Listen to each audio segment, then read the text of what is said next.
Mark. Welcome to all the listeners who are listening, tune in today with regard to our next episode, which is always we try to bring and try to give you insights from all the candidates, all the people who are making a difference to our country. And today I have the pleasure, no introduction needed, because he is in the news for right reasons, not wrong reasons, because he is going to be one of your go-to person who can safely protect you, but also protect the country and protect the nation and every single area that we live in and we want to thrive. So today I have the pleasure to invite Mark Mitchell, who is a national party candidate, but he is also our future on come 14th October. Could be we see him as the crime handling or as a safeguard person, safety person for all of us. So welcome, Mark, to this episode of us who wants to give, we want to understand all your visions and all the things that we are facing currently. There are lots of number of issues, cost of living and all, but let's first get into your profile, introduction, and what you really, why you're gonna look into this area and what is your thriving motivation to consider this role that you are into. So I know you have been in politics in the communities to serve the people for a long time. So let's understand this year why it is so important, how it is going to be for you. Tell us something about your visions on this. Well, firstly, thank you for having me on the show or the podcast.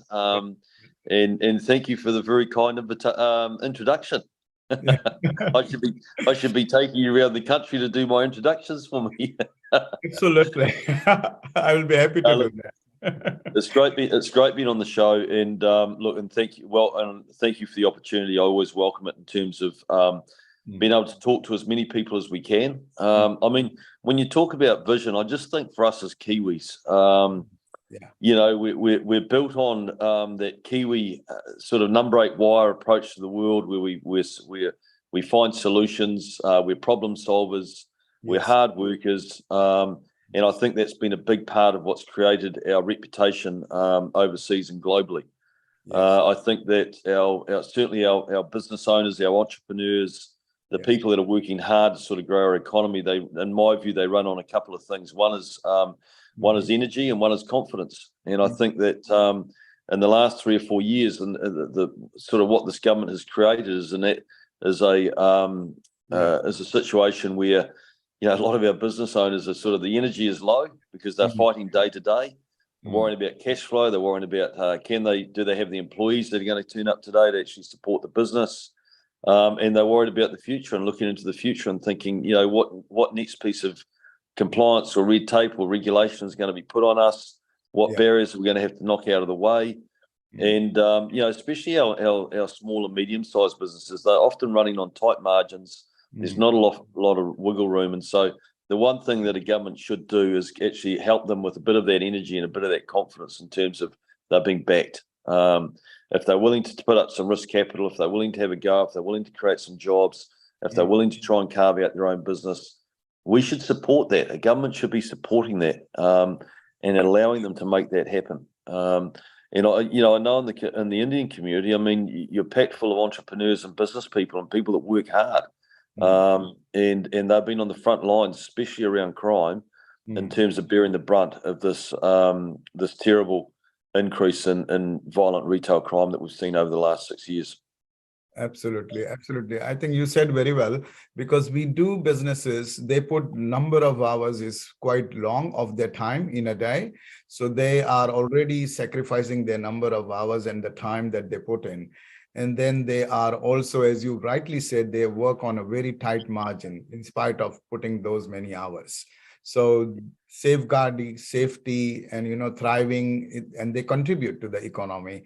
And so definitely they needs to be looked into and looked after very well by the government. It's not just onto them only to look after, but also support that we need and how you build the support around them, which has to be taken into consideration by the government. So from that point of view, and I wanted to just dwell on furthermore, is one aspect is the business that are unsafe in the communities. But what are we going to do in terms of, in your view, the vision?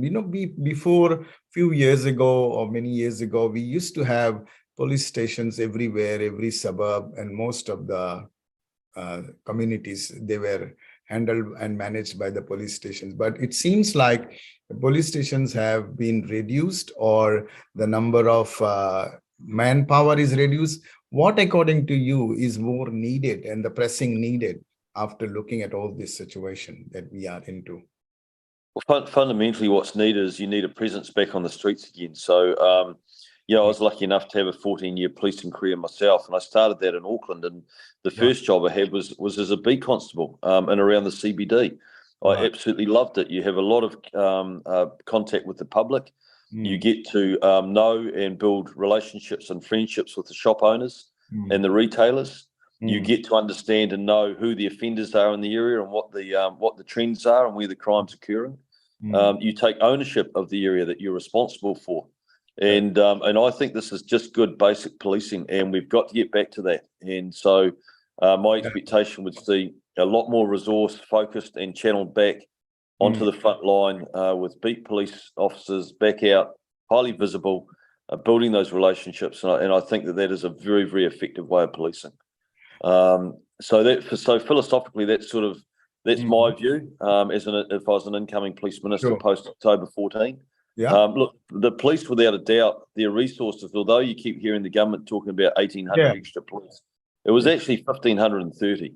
There was over 200, well over 200 that were authorised officers who have an important job to play, but it's a back office role. They're not sworn, they don't have a power of arrest, and they're unable to respond to a shopkeeper when they put their hand up for help, saying that we're in the midst of an aggravated robbery. So you're going to see a big push for getting that frontline resource back out there and highly visible.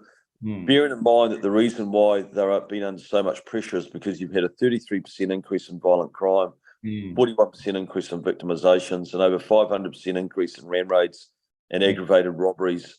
And by the way, the police are also having to deal with a 60% increase in mental health crisis call-outs. So look, there's ways that I'm very focused on being able to free up police time, get them back to basics, back on their core role. For example, the mental health example I just used is you can often have a two-person police patrol tied up for an entire shift, having to care for someone with a mental health issue. Well, that's not their job. That should be done by a mental health expert. So Matt Ducey and I have been working on a co-response model whereby the police can very quickly free up their time and get back into the job that they're meant to be doing, rather than tied up on issues that other agencies should be handling. True. I agree. So, but coming back to the original focus, so what could be the reason that we have seen a total surge in this different crimes that we are seeing? Is it after the COVID? Is it the mental health was, according to you, or was it there is this, they always talk about the 501, which also could be a contributing factor. But what, according to you, was the contributing for all this surge? Is it the COVID mental health issues? Is it the non-government engagement? It is the social engineering, social engagement was reduced? What sort of visions, what do you think has contributed to this increase in number? I think all of those things that you just stated are aggravating factors without a doubt. But I think the major contributing issue in terms of the huge rise in crime has been an incoming Labor government that focused on two things. One was reducing the prison muster by 30%,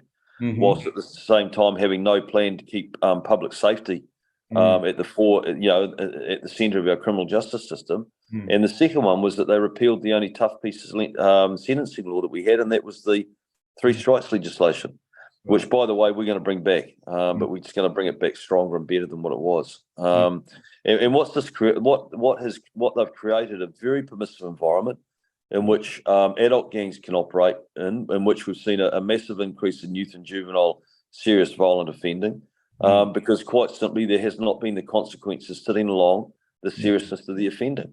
So it's created this permissive environment where you've seen a sort of 148% increase in people out on home detention and over 100% increase of Yeah. those people offending. Some of the worst gun violence that we've seen in our country in the last 6 months has been people on home detention that should be in prison.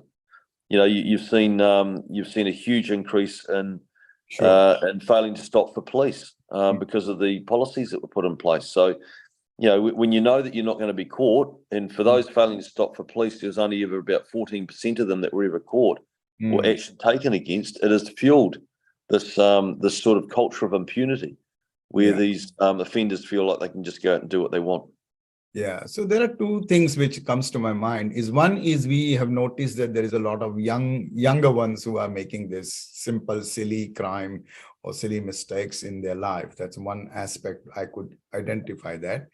The other aspect is the whatever the regulations we have got in place after the gun laws were, restricted or were implemented, but still we are seeing lots of issues with regard to having access to the guns or to the weapons that can create this sort of violence. See, I'm more interested in knowing from you, and it's not about the crime they steal or they thief, but it's the crime related, which is the physical violence, which has aggravated, which has increased. And that is something I am not sure how do we handle this kind of, because this we never witnessed so much in New Zealand, particularly when we were looking at things as a crime. What are the contributions for this aggravated violence of physical violence and so much heinous crime kind of thing, Look, I think that when it comes to serious violent crime, serious violent retail crime, quite simply, there's got to be consequences. And my expectation is that those offenders go to prison.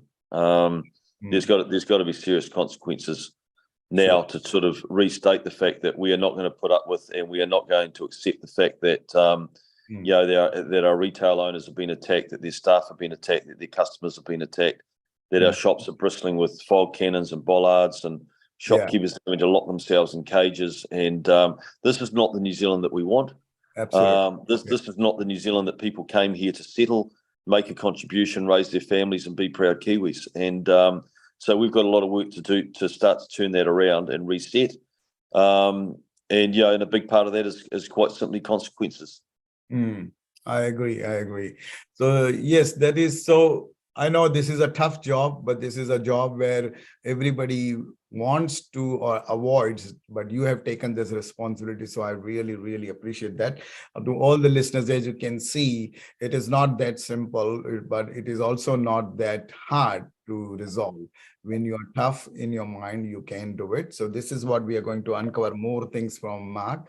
But Mark, tell us, before accepting this kind of responsibility, what is your number one issue that currently the government is facing, or currently the country, everyone are facing? We talk about cost of living, but that's not in our control. We say that prices are going up and all that. That's one of the issues, which is also could be a contributing factor for the financial needs and wants of humans that we are into, where it leads to this kind of criminal mind or activities. But that's one way of only looking at it. According to you, what is your first number one priority that is the source or the root cause of these issues that we are facing today? Well, I'd say to you that the number one root cause of the problems that we're facing today is the Labor Party and their policies. I mean, they are not economic managers. If you actually look into the Labor Party, the Labor caucus, if you start with the leader, these are professional, student protesters or activists. So they're very political from the start. They become advisors to MPs, then they become MPs, then they become ministers. None of them have ever had to employ anyone. They don't understand the pressures around cash flow. They don't know how to make payroll. Right. They don't really understand how the economy works. They quite simply see it as their job to redistribute wealth. And what they do is they start to break down the productive part of our economy, which is the hardworking people that are trying to make a living and try and get ahead to support a welfare state where and that's not sustainable. We just can't do that. It's very important that we have a safety net. We do in New Zealand, but that is for people that are in genuine need and to give people a hand up, not just a hand out, to actually get them aspirational and get them. It's far better for people to be in employment, making their own way in life and not being dependent on the government rather than the other way around. But under a socialist model, of course, they want more people dependent on the government. So I squarely put at the feet of the Labor Party the issues that we're facing as a country now. There was a time when we were known as a rock star economy, and now we're going to have some of the lowest growth ever globally next year, projected next year. So we've got to get rid of the Labor Party. We've actually got to get a party in charge that actually understands all of those things and knows how to manage the economy. Because if you've got a strong economy, then you start to deal with inflation. You start to get some confidence back in it, and we start to get back up on our falls, and we start to perform again and start moving towards being that rock star economy that the world used to admire us being. Yeah. I think you're right. In one of the things I agree with you to some extent is we are a social welfare country. We are a social welfare state. But however, when it comes to thriving and growth and everything, we got to a little bit bend over from that concept or that, what we call it. We are into that complacent mode of social welfare. We should be coming out of that to a large extent when it comes to economy, when it comes to grow out of your comfort zone, right? That's I totally agree on that. Tell me something about your passion and your visions for this nation that in this come election that you see is one of the important aspects that you would like to see a good turnaround in our countries, not just economic point of view, but also as a human thriving and a growth point of view for every single Kiwis that we are here today. Oh, look, all of us, we're having this discussion here because we love our country. Absolutely. I just love New Zealand. We're a very contemporary country. We've got huge talent. We're extremely proud little nation. We've got a lot of things going for us. Although we're down the bottom of the world, we're a proud trading nation. We punch above our weight. We've always had a great reputation internationally. It does feel like we've lost our mojo a bit. And we've got to find that. We've got to get that back again. But I'm very optimistic that will happen because fundamentally, as Kiwis, we're all battlers. But my primary focus, to be honest with you, is on law and order and public safety. Is that I had a 14-year policing career, which I was very proud of. I would never in a million years have tolerated gang members coming out and taking over public spaces and roads and towns and abusing and intimidating members of the public.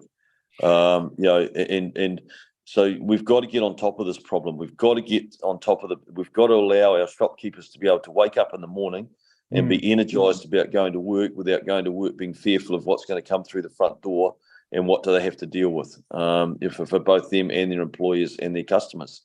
So there is a lot of work to be done there, but I'm confident that we can start to turn it around with some determination and some laser focus and some good leadership. And that we can start to get us back on track to being the safest country in the world instead of one that unfortunately is leading in all the wrong areas at the moment. Yeah, I want to talk about that gangs, which has been a talk of the town recently. One is because the current government is trying to fund those people for various kinds and various things and to encourage them or to motivate them or under the name of be kindness or saying that, okay, they are also humans. But you've been in this department, you've been in this area and of police and handling this in your career. What exactly you think these gangs really, how they should be really treated when it comes to government's support that they need or government's punishment or consequences that comes from the government? What sort of directions you think they need, these gangs, which were there for a long time, but it has been obvious now because they have been encouraged, it seems like. What is your on that?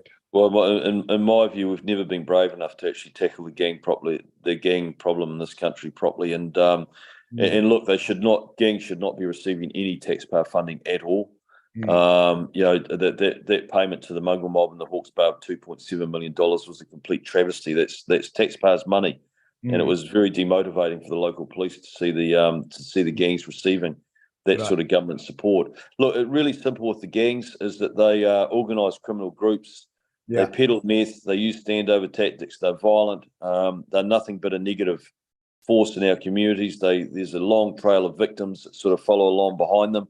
And so it's really simple. under a national government, life for you as a gang member is going to become very difficult. Mm. However, should you want to leave the gang, and especially those with families, then we will get right alongside them and we will help them leave the gang, whether they need additional training, That's whether right. they need support into a job, Mm. to reintegrate with society and be a positive member of law-abiding member of society. We will help them. We will do whatever we need to do to help them achieve that and do that. But if you choose to stay in the gang, and if you choose to be involved and with an organised criminal group, then it's going to become life is going to become much tougher for you under national. Yeah, no, I agree to a large extent, because I think that social engagement has not been done, where we know there could be a lot of victims who are actually doing or going into the gangs. They could be just one of those victims where they don't know what to do, or there is no direction for them, being young and being easily motivated to join that, or easy access and easy things. But yeah, there has to be someone to actually talk or engage with them to come out of that comfort zone and actually make their life better. So I completely agree. And this will be that could be something very good policy for all the listeners. As you can see, they are not just tough on the crime, but they also want to rehabilitate in terms of people who make mistakes, silly mistakes, but then they want to overcome and they want to do right thing. Would also have a welcoming effect from your government, I guess, in that regard, which is really awesome.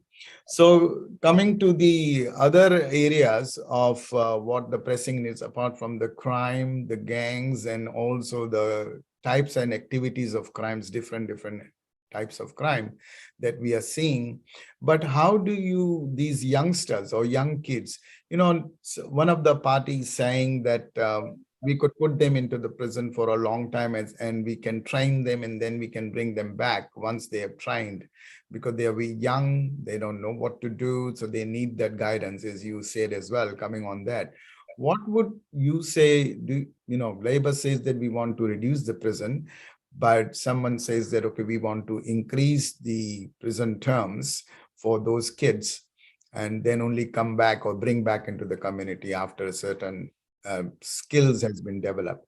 What, according to you, as a police, as a department in this area, that you see these kids need really to be motivated to come to the real terms of a human being that they are, and they should recognize they are a human first and they are living with other humans?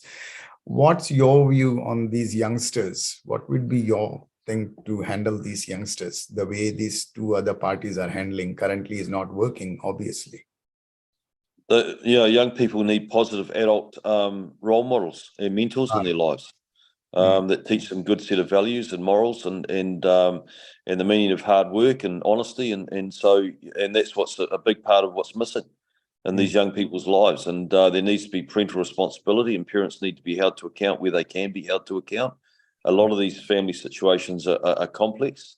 But at the end of the day, we've been very clear that we think it's a very robust plan around dealing with youth and juvenile offenders, 10 to 14-year-olds. We're going to use very good, proven community groups that can wrap support around them. We'll fund them properly.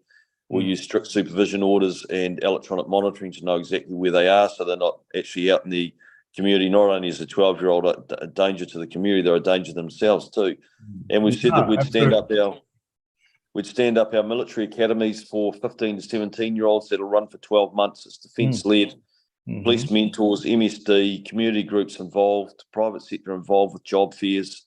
We'd invest heavily into them with numeracy, literacy, giving them those jobs, those skills that they need. And then we'll support them when they come out of that program, so that they come into meaningful employment or training, and we keep them out of the adult prison system. Absolutely, absolutely. So, how labor policies are like, okay, they're more focused on the basic things, which is the housing that everyone needs, basic, the health access everyone needs, and so as the social welfare if they need.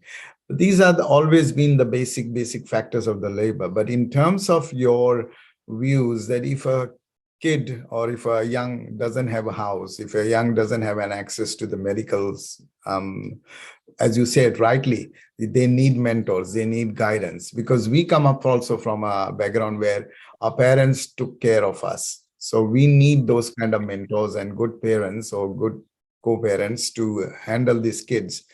How are you going to make those transitions in terms of our New Zealand, that we have lost this kind of touch, and particularly those kids who doesn't have houses or doesn't have access to health?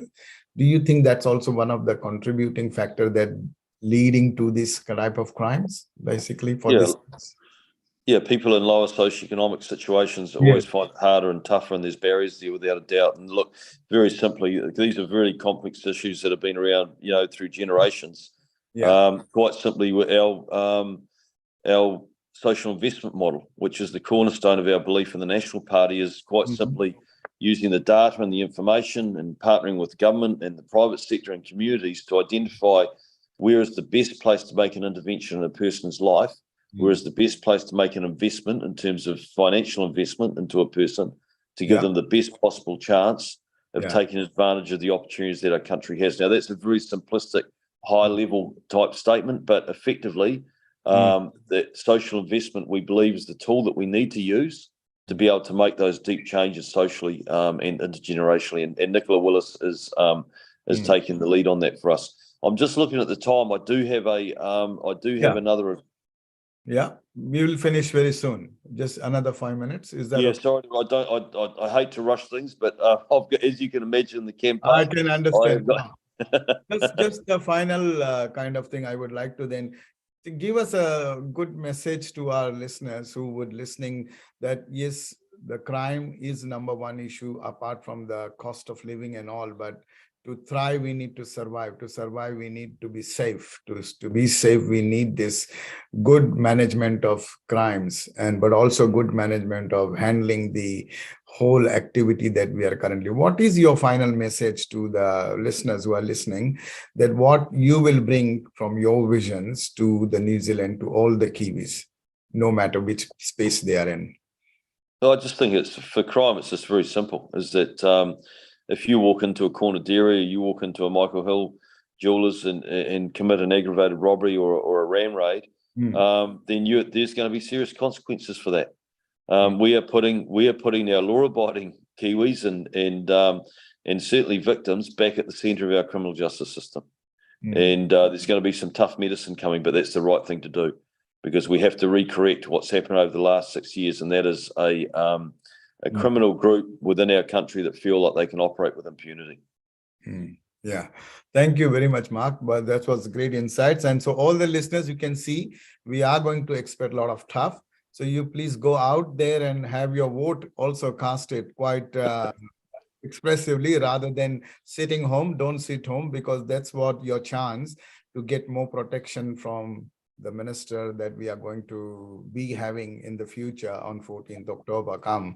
We might have Mark as our, considering our back, and we can rely on him, we can trust on him, and that's what I would say. So please, all the voters who are listening, who have not voted, it's only 1.5 weeks now, almost time, only say 8-10 days left. So please do that very, very rightfully and exercise your entitlement. Anything you want to add? Anything you want to add, Mark, to all the listeners? No, I just think that thank you again for the time, and thank you for the for mentioning the bringing up the vote, because in my view, this is my 5th general election. This is the most important one for the future direction of our country, and I hope that we're working hard enough to earn your vote. And but if you want a strong centre-right government, please consider giving the National Party your party vote, because that is what will deliver a strong centre-right government. Absolutely, absolutely. That's a great message to all of the listeners. Thank you so much, Mark, for your esteemed time. And I know you are time poor. You want to get on the road. Lots of things are happening. But big good luck and best of luck for your come 14th October. Thank you very much. With that, I end this conversation, and we will bring you again. Yeah, please. Other topics and other things. Yeah, I'd love to come back with you. Hopefully, post October 14 as the police minister, to talk to you and your viewers. That would be my pleasure. Thank you so much, Mark. Thanks for having me on. Yeah. Bye-bye. Bye.